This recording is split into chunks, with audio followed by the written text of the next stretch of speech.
Dans cette vidéo, je vais te livrer la méthode pour savoir si ton ex t'aime toujours. Je peux parfaitement comprendre que dans la mesure où tu cherches à faire revenir ton ex sur sa décision, tu préfères quand même espérer te dire que tu as des chances de réussir pour te lancer dans cet ouvrage.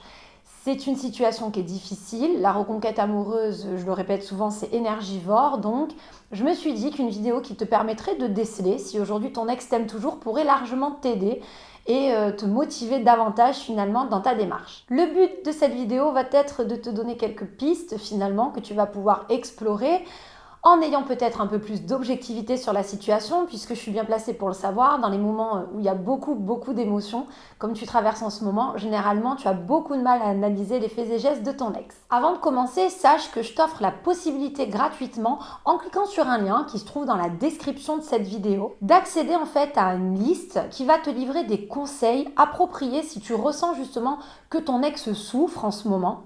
Souvent, tu peux estimer que finalement tu es le seul ou la seule à souffrir de cette rupture, mais ton ex peut aussi finalement mal le vivre. Et c'est vrai que je pars du principe que si c'est le cas, il y a forcément des perches à saisir.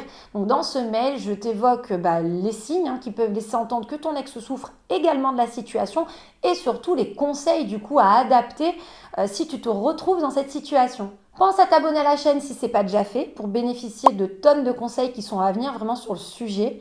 À cliquer sur la petite cloche des notifications, c'est très utile, puis ça te permettra de ne louper aucune de mes nouvelles vidéos. La méthode pour savoir si mon ex m'aime toujours. Alors tu vas devoir te baser sur les réactions de ton ex face à tes propos et tes comportements, mais sûrement pas la manière dont tu le pensais jusqu'à présent. Je vais te livrer 2 pistes qui risquent de te chambouler parce que selon moi, tu risques d'être très étonné de voir que jusqu'à présent, tu n'aurais jamais interprété les choses que je vais t'expliquer de la sorte.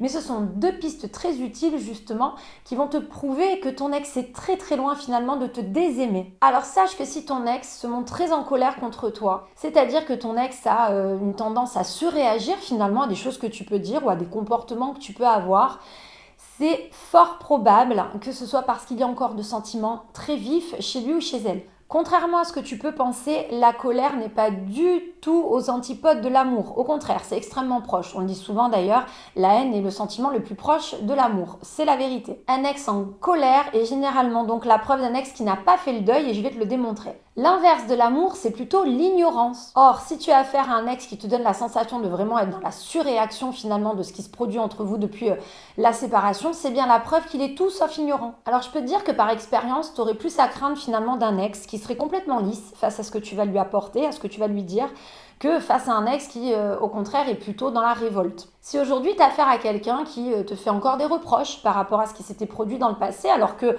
très clairement, vous êtes séparés et que ton ex ne semble pas changer d'avis à ce sujet, c'est pas tout à fait sain. La logique, c'est que les reproches ont été faits, la rupture est entamée, donc aujourd'hui, ça ne lui appartient plus, parce que tu as décidé de faire ta vie, puis surtout, ça lui appartient, surtout sa vie personnelle, de faire le deuil de tout ce qu'il y a eu dans le passé pour aller de l'avant.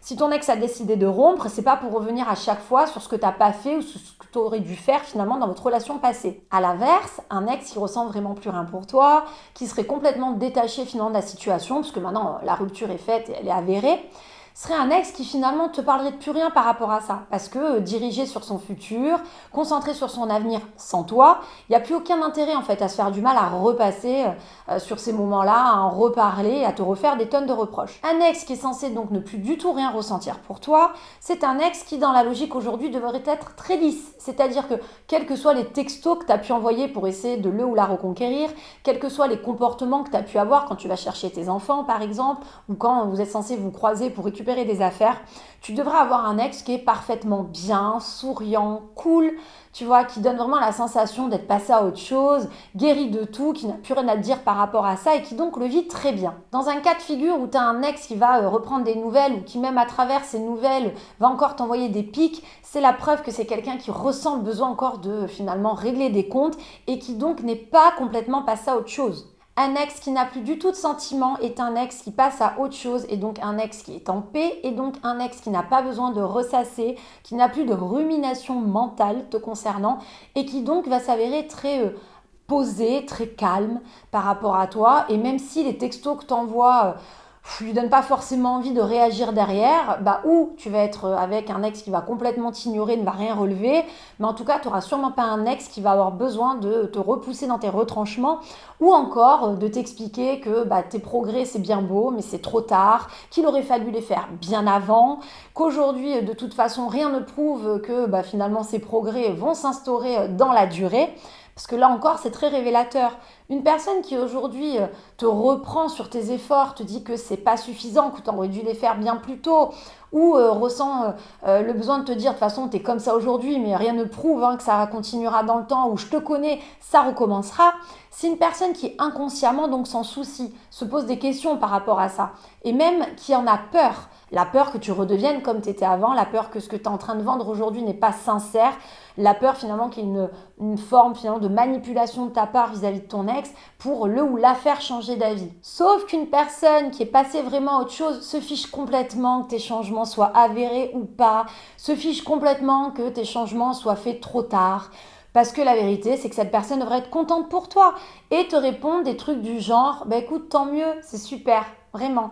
Je le vois, écoute, tant mieux, c'est positif, si ça te fait du bien, c'est l'essentiel. » Mais tu vois, dans les réactions, c'est une personne qui doit se sortir du jeu en fait, qui doit même plus évoquer tel ou tel remords ou regret par rapport à ça. Ce qui est intéressant aussi à comprendre dans le moteur de la colère, c'est comment ça fonctionne. Un sentiment de colère, c'est un sentiment qui généralement va prendre le dessus sur le reste. C'est-à-dire que ça peut enfouir des sentiments, ça peut nous amener à perdre toute objectivité, à dramatiser la situation, à noircir le tableau. Mais ce qui est intéressant du coup, c'est que la colère aussi, c'est toujours temporaire. L'objectif d'une reconquête amoureuse, très souvent, c'est d'amener justement un ex à décolérer. C'est de réussir à faire en sorte de se faire pardonner pour amener un climat de confiance et faire en sorte que son ex finalement s'ouvre à nouveau. À ce moment-là, la colère, une fois qu'elle disparaît, peut laisser place à nouveau à des sentiments qui vont reprendre le dessus, à dédramatiser la situation, contrairement à ce que ton ex faisait au préalable, à dénoircir le tableau en se rendant compte que c'était peut-être un petit peu exagéré tout ce que il ou elle te reprochait jusqu'à présent, et donc à commencer à y voir un peu plus clair. C'est pour ça que si tu as affaire à un ex qui te paraît têtu, tête de mule, très en colère contre toi, ça ne veut absolument pas dire que ça va rester figé, que rien n'est possible à ce moment-là et que ça prouve que ton ex te déteste, te désaime complètement. Moi, je suis plutôt du genre à me méfier d'un ex qui est trop gentil, trop lisse, trop cool et qui ne parle de plus rien, que d'un ex finalement qui laisse sentir qu'il y a encore de la rancœur et de l'amertume. La deuxième piste qui peut aussi te laisser penser que ton ex t'aime toujours, c'est lorsque tu ressens que ton ex est dans le contrôle. Alors qu'est-ce que c'est un ex qui est dans le contrôle? C'est un ex où tu ressens qu'il y a une façon de faire dans les propos, que ce soit dans vos interactions, quand vous allez échanger par SMS, ça peut être aussi quand tu vas le voir. Va avoir vraiment une façon de faire en fait où tu sens qu'il n'y a rien de naturel. Ça a envie de rigoler, mais hop, ça se retient un petit peu. Ça t'envoie un message un peu chaleureux, mais après hop, ça se restreint. Tu sens qu'il y a un manque de cohérence en fait dans la façon d'être, tout simplement parce que la réalité c'est que ton ex est dans le contrôle, parce qu'il ne peut pas trop ouvrir la porte.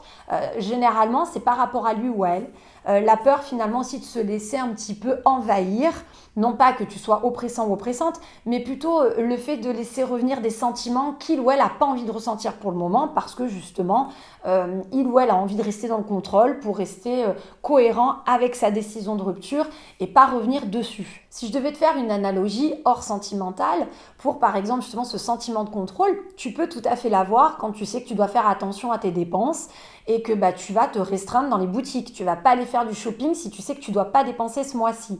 Ça veut dire en fait que tu vas essayer vraiment de rester dans le rationnel, te faire violence et donc de ne pas te mettre face à la tentation. Ton ex, s'il est dans le contrôle, peut aussi se retrouver dans cette situation. Je vais te donner des exemples concrets.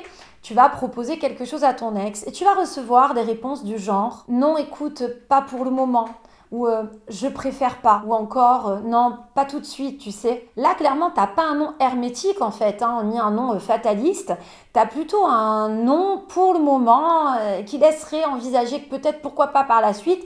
Mais en fait, à demi-mot, ça veut dire quoi si on lit entre les lignes? C'est qu'aujourd'hui, cette personne ne se sent pas prête. En réalité, ton ex peux penser que si vous vous voyez par exemple pour un rendez-vous ou vous vous croisez ou en tout cas répond OK à quelque chose que tu viens lui suggérer, risquerait d'être confronté peut-être à une tentation ou à quelque chose qui lui ferait pas du bien, le ramènerait ou la ramènerait peut-être à revoir ses positions, chose aujourd'hui il ou elle n'est pas vraiment décidé. Un ex qui ne ressent absolument plus aucun sentiment pour toi n'a pas le besoin d'être dans le contrôle. Tout est très naturel dans sa façon d'être. L'ex à ce moment-là n'a pas du tout la sensation qu'il peut y avoir de débordement, estime qu'il ou elle est tout à fait capable de se gérer et qu'il n'y aura pas de moment de faiblesse.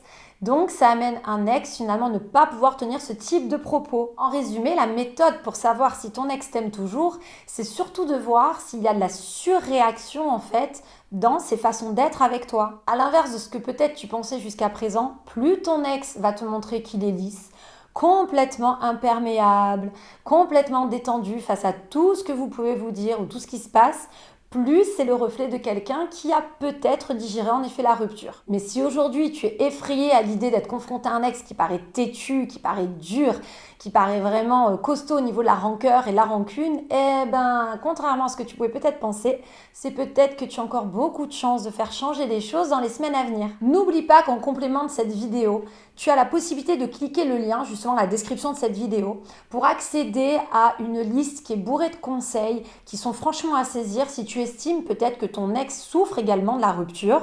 Peut-être même que tu ne sais pas vraiment si ton ex souffre. Il y a des pistes dans ce mail qui vont te permettre justement de ressentir, de voir si ton ex peut être dans cette situation et surtout de ne pas louper le coche si jamais tu as cette chance-là aujourd'hui. Pense au petit like d'encouragement si cette vidéo t'a plu, son contenu te paraît utile et pense à t'abonner à la chaîne et surtout à cliquer sur la petite cloche des notifications pour être averti à chaque nouvelle sortie de mes vidéos. En attendant, je te dis à très bientôt et bon courage pour la suite de ta reconquête.